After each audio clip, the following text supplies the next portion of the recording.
कई माननीय सदस्यों की बात सुनने से ऐसा लग रहा है जैसे यह जो संशोधन लाया गया वक्फ बोर्ड के कानून में, यह मुसलमान विरोधी है। आपके मस्जिद को छेड़छाड़ करने का प्रयास नहीं किया जा रहा है। देश का वो कौन सा बड़ा शहर है जहां वक्फ की प्रॉपर्टी नहीं है और उस पर गवर्नमेंट का कब्जा नहीं है?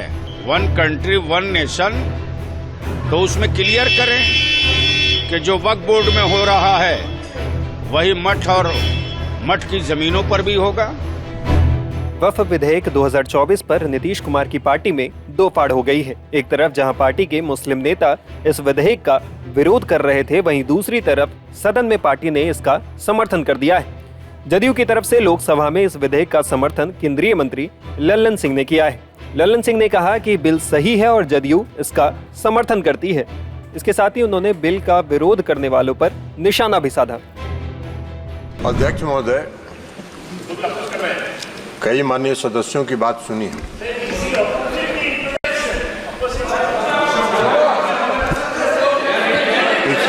This is not JDU is a party here. JDU is a party here. Whether it is opposing or supporting, I have to record my view. आपके कहने से you will not conduct the house. माननीय सदन बोलिए।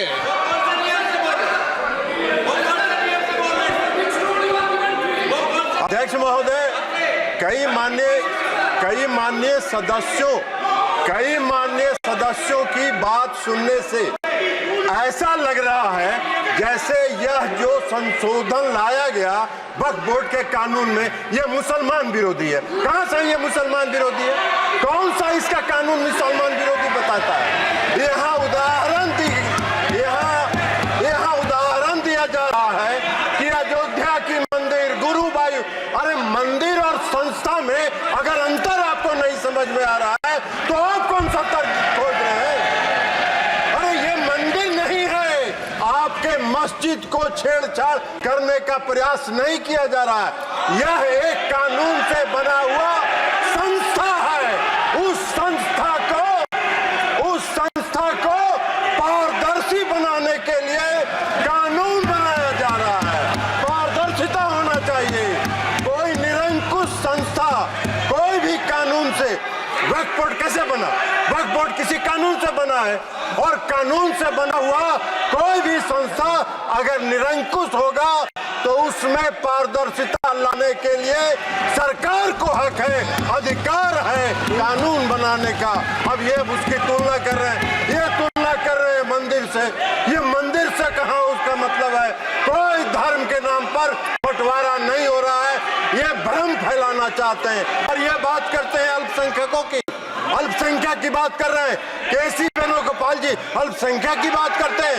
इस देश में हजारों पंजाबी सिखों को किसने मारने का काम किया था? किसने उसकी हत्या की थी? आपने की थी, आपकी पार्टी ने किया था। हम उसके गवाह हैं। हजारों सिख समुदाय। कौन सा सिख समुदाय? जो टैक्सी ड्राइवर था, उसने इंदिरा गांधी की हत्या की थी। सड़कों पर घूम के सिखों की हत्या कर रहे हैं और अल्पसंख्यक की दुहाई दे रहे हैं। इसलिए इस बिल को आना चाहिए, पारदर्शिता आनी चाहिए। संस्था में कोई भी संस्था पारदर्शी तरीके से काम करे, यही मेरा आपसे आग्रह है। वहीं जदयू के मुस्लिम नेताओं ने वक्फ बिल का विरोध किया है। हाल ही में विधान परिषद के सदस्य गुलाम गौस ने प्रधानमंत्री को पत्र लिखा था। गौस ने कहा है कि बिल को लाने से पहले मुस्लिम समुदाय से बात कीजिए। गुलाम गौस ने अपनी चिट्ठी में कहा है कि वक्फ की जमीन को न तो अंग्रेजों ने और न ही किसी सरकार ने खैरात में दी है। इस जमीन को हमारे समुदाय के लोगों ने गरीब कल्याण के लिए दिया है। इसलिए इन धार्मिक मुद्दों में हस्तक्षेप करने से सरकार को बचना चाहिए। जदयू के एक दूसरे मुस्लिम नेता गुलाम रसूल बलियावी ने भी इस विधेयक का विरोध किया है। बलियावी ने सरकार से पूछा कि क्या सरकार वक्फ की तरह ही मंदिर और मठों के जमीन को लेकर कोई बिल लाएगी। वक्फ बोर्ड के कंसेप्ट को लोग समझ गए होते तो वेलफेयर समझ में आ गया होता, वक्फ बोर्ड की जो संपत्तियां हैं वो अगर यदि केंद्र सरकार वापस कर दे, राज्य सरकारें उसे वापस कर दें और उसका सर्वे करा करके अल्पसंख्यक कल्याण के हवाले कर दे, तो एजुकेशनली जो बैकवर्डनेस है मुस्लिम माइनॉरिटीज में, उसके ख़त्म करने के लिए हुकूमत के अनुदान की कोई आवश्यकता और ज़रूरत नहीं पड़ती। चाहे कोलकाता हो कि पटना हो कि दिल्ली हो कि आगरा हो कि हैदराबाद हो कि बेंगलोर हो कि मुंबई हो कि हरियाणा हो या पंजाब हो, देश का वो कौन सा बड़ा शहर है जहां वक्फ की प्रॉपर्टी नहीं है और उस पर गवर्नमेंट का कब्जा नहीं है, उसको वापस कर दीजिए, इसका बिल ले आइए, तो ये देश हित में भी होगा, जनहित में भी होगा और देश के खजाने पर जो एक चवन्नी देना नहीं और सिक्का का हंगामा कि हमने मुस्लिम अक़लियतों को ये दे दिया वो दे दिया, इसकी भी जरूरत नहीं पड़ेगी। अब ऐसा है, पॉलिटिकली और गठबंधन से ऊपर उठ करके मैं सीधी सीधी बात कर रहा हूं। चूंकि वक्फ की जायदाद और प्रॉपर्टीज से हमारा भी कोई रिश्ता है, वक्फ तो किया जाता है कि गवर्नमेंट की निगरानी में उसका सही इस्तेमाल हो। अब इस वक्त अंजुमन इस्लामिया हॉल वक्फ की प्रॉपर्टी है। माननीय मुख्यमंत्री ने उस पर एक बड़ी धनराशि खर्च की, इस वक्त वो पूरे देश में मॉडल बना हुआ है, तो उससे शैक्षणिक, आर्थिक, सामाजिक कार्यों के लिए कितना बड़ा योगदान होगा, इसकी भी पहले समीक्षा कर लेनी चाहिए। केंद्र सरकार की तरफ से कहा जा रहा है कि वक्फ के पास एक बहुत बड़ी प्रॉपर्टी का हिस्सा है और दूसरी तरफ मुस्लिम पर्सनल लॉ बोर्ड कर रहा है कि ये चेंज हम लोग तो मान ही नहीं सकते। ऐसा है कि इसमें चेंज करने का उनको राइट ही नहीं है। अब अगर चेंज करना चाहते, पूरा संविधान ही जब चेंज करने की तैयारी है, जब पूरा संविधान ही चेंज करने की तैयारी है, तो ये वक्फ और ये वो क्या है? मानते हैं कि नीतीश मैं यहाँ एक बात और पूछूं, क्या जितने हमारे मठ हैं, आंगनबाड़ी है, मठ और आंगनबाड़ी में भी ये संशोधन लाएंगे?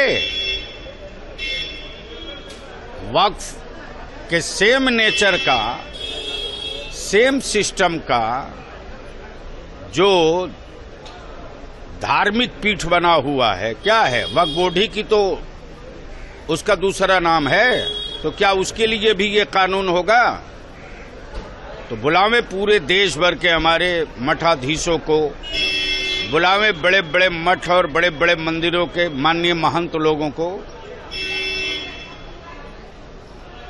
अगर एक वन कंट्री वन नेशन, तो उसमें क्लियर करें कि जो वक्फ बोर्ड में हो रहा है वही मठ और मठ की जमीनों पर भी होगा। नीतीश कुमार को चुप्पी तोड़नी चाहिए, नीतीश कुमार को स्टैंड क्लियर करना चाहिए। अब उनके सामने सब कुछ है,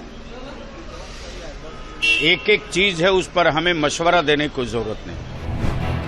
हालांकि केंद्र की तरफ से लाए जा रहे वक्फ विधेयक पर बिहार के मुख्यमंत्री नीतीश कुमार ने कोई प्रतिक्रिया नहीं दी है। नीतीश इस मसले पर अभी तक चुप हैं। बता दें कि केंद्र की तरफ से पेश किए गए विधेयक में वक्फ के अधिनियम 9 और 14 में संशोधन करने का प्रस्ताव है। इस संशोधन के वक्फ का स्ट्रक्चर और शक्ति पर असर पड़ेगा। जो बिल पेश किए गए हैं उसके मुताबिक अब वक्फ में महिलाएं और गैर मुस्लिम व्यक्तियों को भी सदस्य बनाया जा सकता है। सरकार इस विधेयक को लाने का मकसद पारदर्शिता बता रही है। वहीं विपक्ष का कहना है कि सरकार धार्मिक ध्रुवीकरण करने के लिए इस तरह का विधेयक संसद में पेश कर रही है।